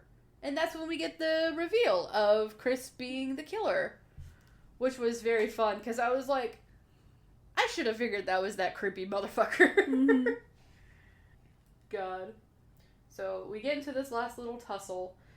Chris compares himself to Michael Myers, which is honestly not wrong, but you're a little demented, my guy. Yeah. But he does explain that he wanted to continue the story. He wanted to keep the interest alive. And again, I'm like, dude, just start a true crime podcast. Come on now. I get it's personal because it's like in this small town and it's people that went to your school, but it's not... It's okay. Just do a true crime podcast. Be respectful about it. And don't mooch off of the victims, because that's what this guy did. And that's not fucking cool. He was gonna do that anyway if he does true crime. That's very true. That's very true. But they get into this little tussle. Jamie is now in the middle of the quantum drop, where she's safe, and she stabs Chris in the arm. Which, ow, first of all, but it's really cool. He bangs her head against the metal pole, or not the pole, but like one of the beams holding the ride. Well, just the ride.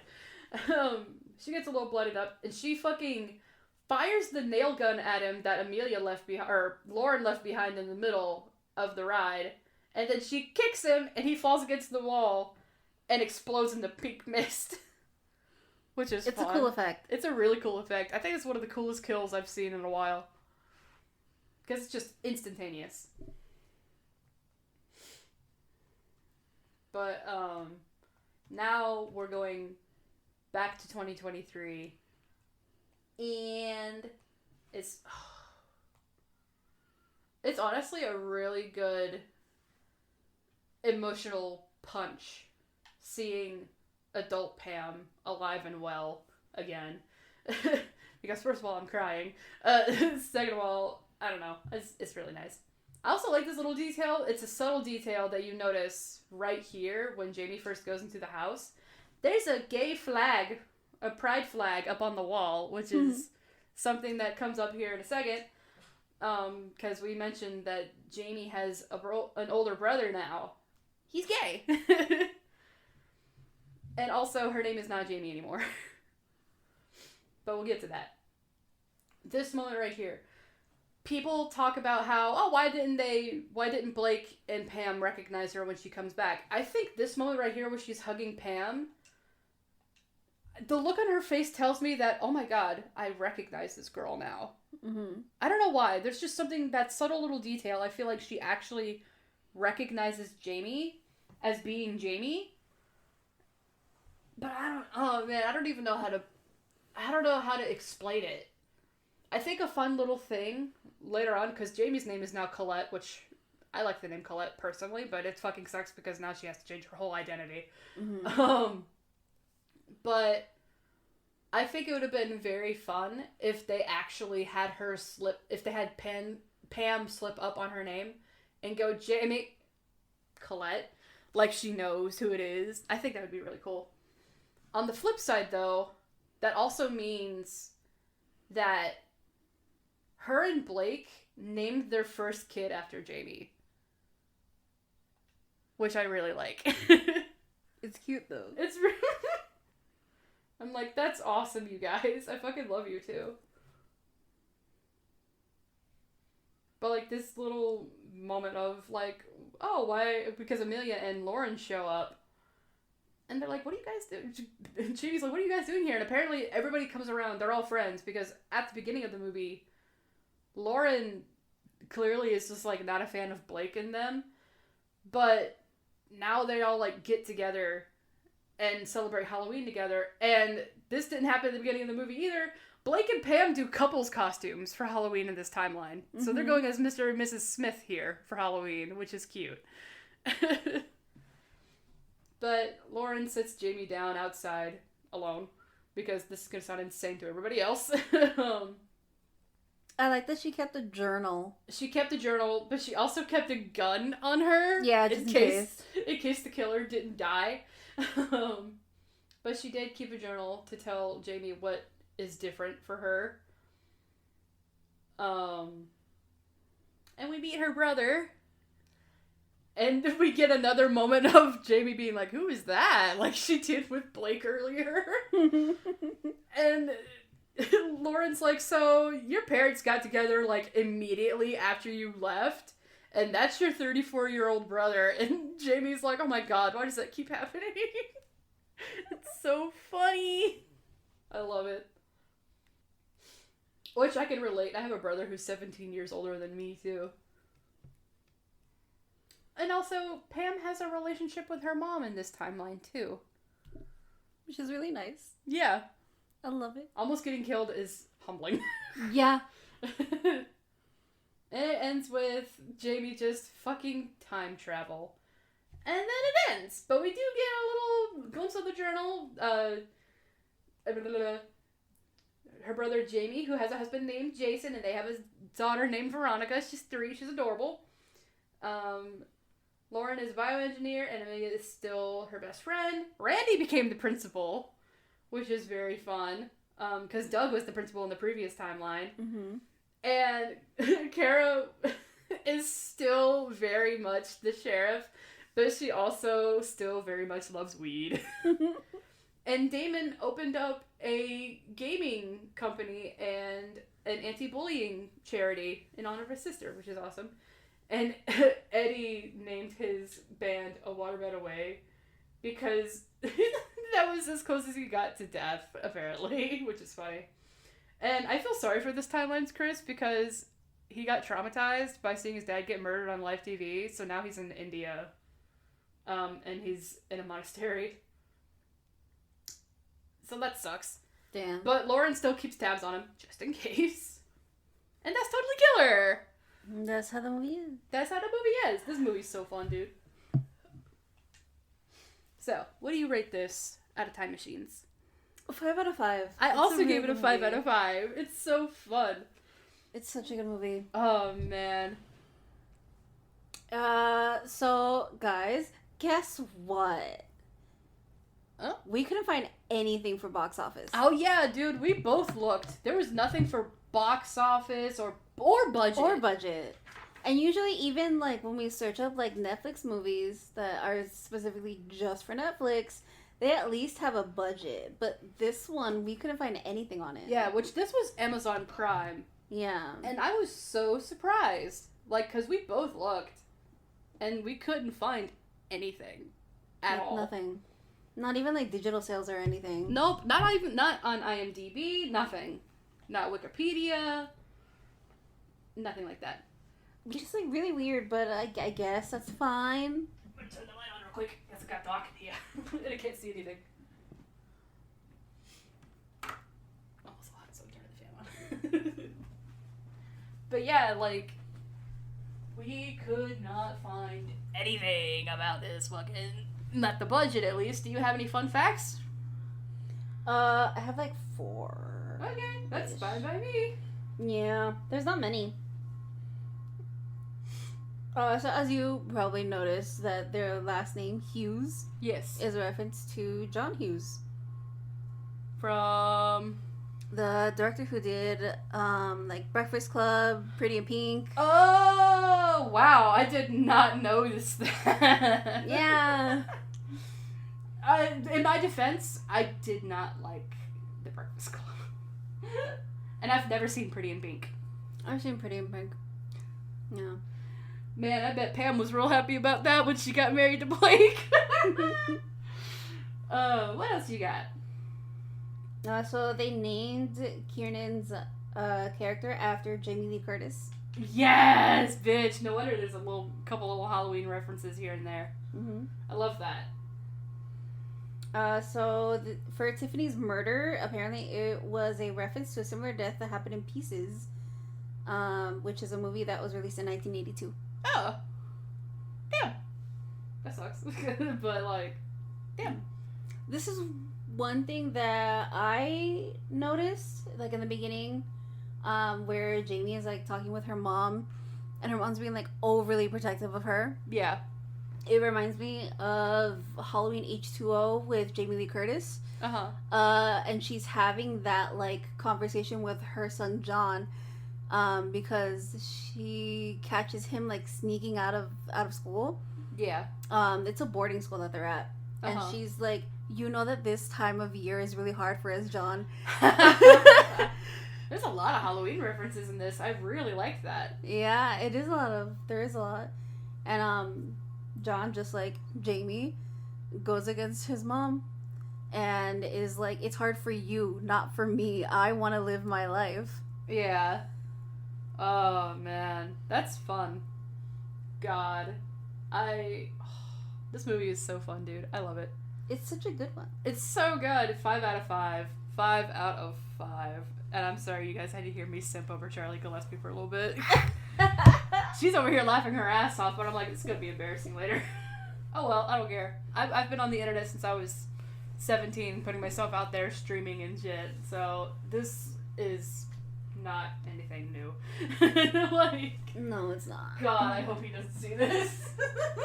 If he does, hi Charlie. Please don't think that I'm too much of a weirdo. I already know I am. Fuck. But God, this is so fun. And I loved finally being able to watch it with you, because we watched it separately. Yeah, we did. When you were away when we watched it for the first time, but watching it here with you was really fun. Especially for the podcast. I knew as soon as you told me that Charlie was going to be in a horror movie, I was like, oh, we gotta cover it. We gotta cover it on the podcast. Oh man, I lost my shit. Because you were like, dude, Charlie's gonna be in a horror movie. I was like, Gillespie? And you were like, yeah. I'm like, bruh. Oh, so good. I love it. Blake, my beloved. I'm so soft for Blake. And I don't know why. Well, it's obvious reasons, but the character itself, I'm like super soft for. Ugh. But it was so fun. I love this movie. I want it on DVD. Me too. God. Wonder if they'll actually ever release it on DVD. That'd be very fun to have. Ooh, another movie I think you should watch is Lisa Frankenstein. Oh yeah, you told me that I should watch that. Oh man, maybe we'll cover it one day. We can. I'm down if you are. It's a very good movie. Excuse me, sorry. But yeah. Well, those spooks, that's gonna be it for us today. Yeah, but like join us next week as we watch Ruben Fleischer's 2009, which I still cannot fucking believe, 2009 horror comedy Zombieland. We watched this ages ago. We did. This is one of the ones that we watched before the strike. Yeah. So the rest of these episodes that you guys are gonna hear after this one is just ones that we've already watched and took notes on. We just hadn't recorded them. Till now. God, I'm so excited. But yeah, currently, as of recording this, you can watch it on Netflix still. Yeah, who knows if that, whenever this goes up, you probably won't be able to, but like, for now, it's still there. I definitely have no idea if you're going to be able to or not. Sorry, guys. But God.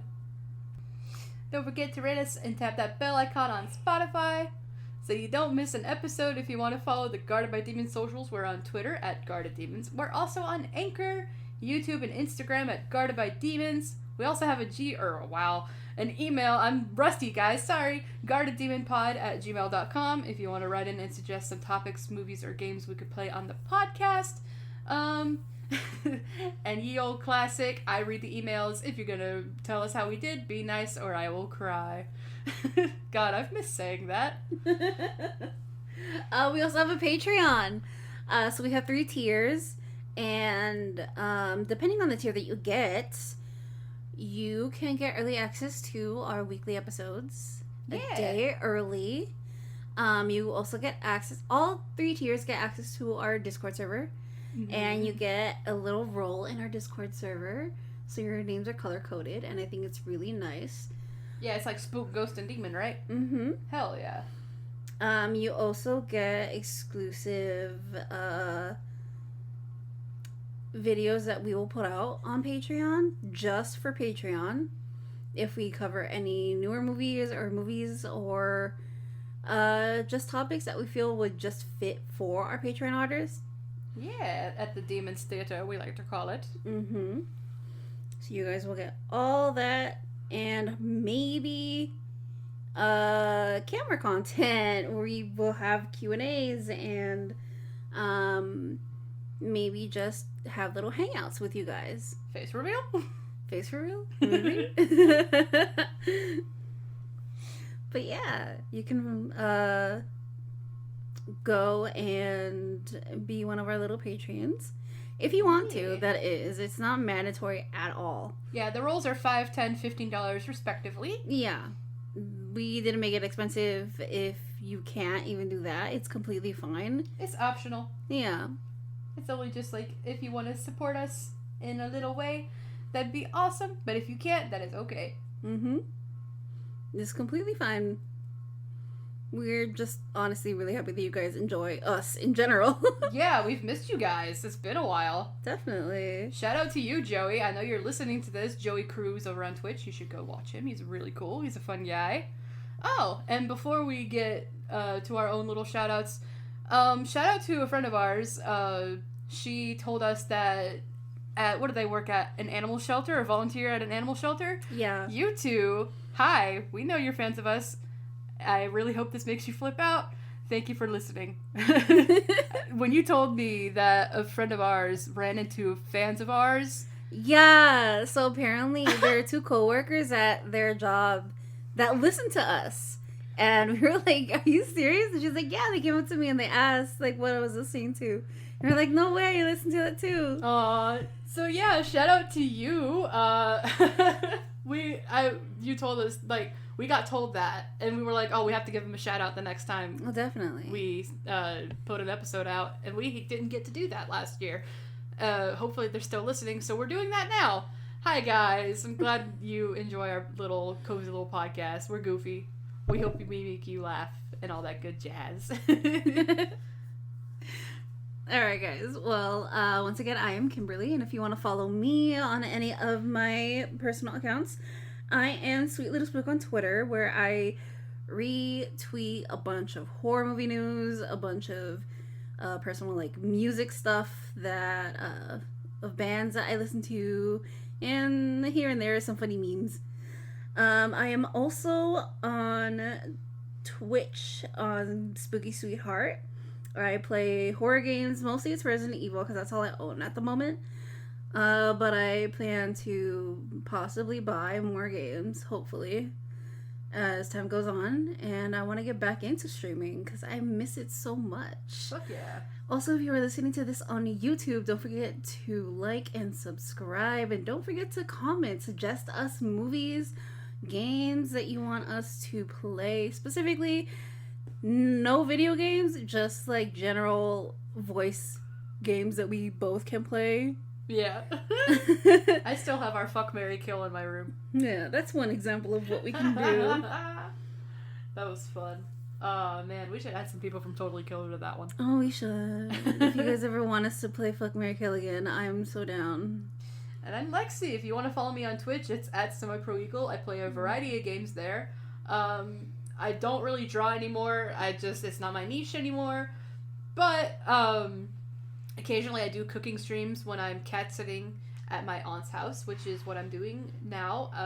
But this is not going to be relevant later because we're going to be home by the time this comes out. So, but I play a lot of games. I play lots of Skyrim, lots of unpacking, just a bunch of stuff. I'm also on a playthrough of God of War Ragnarok. But yeah, I'm getting back into streaming too because I was on a hiatus from that for the longest time. So I'm slowly getting back into that. Be patient.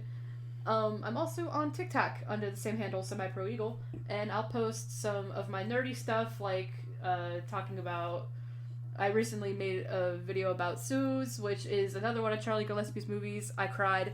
I'm not gonna lie, but it was really good. And I'll post clips from Twitch that are really funny because my chat likes to harass me with clips sometimes.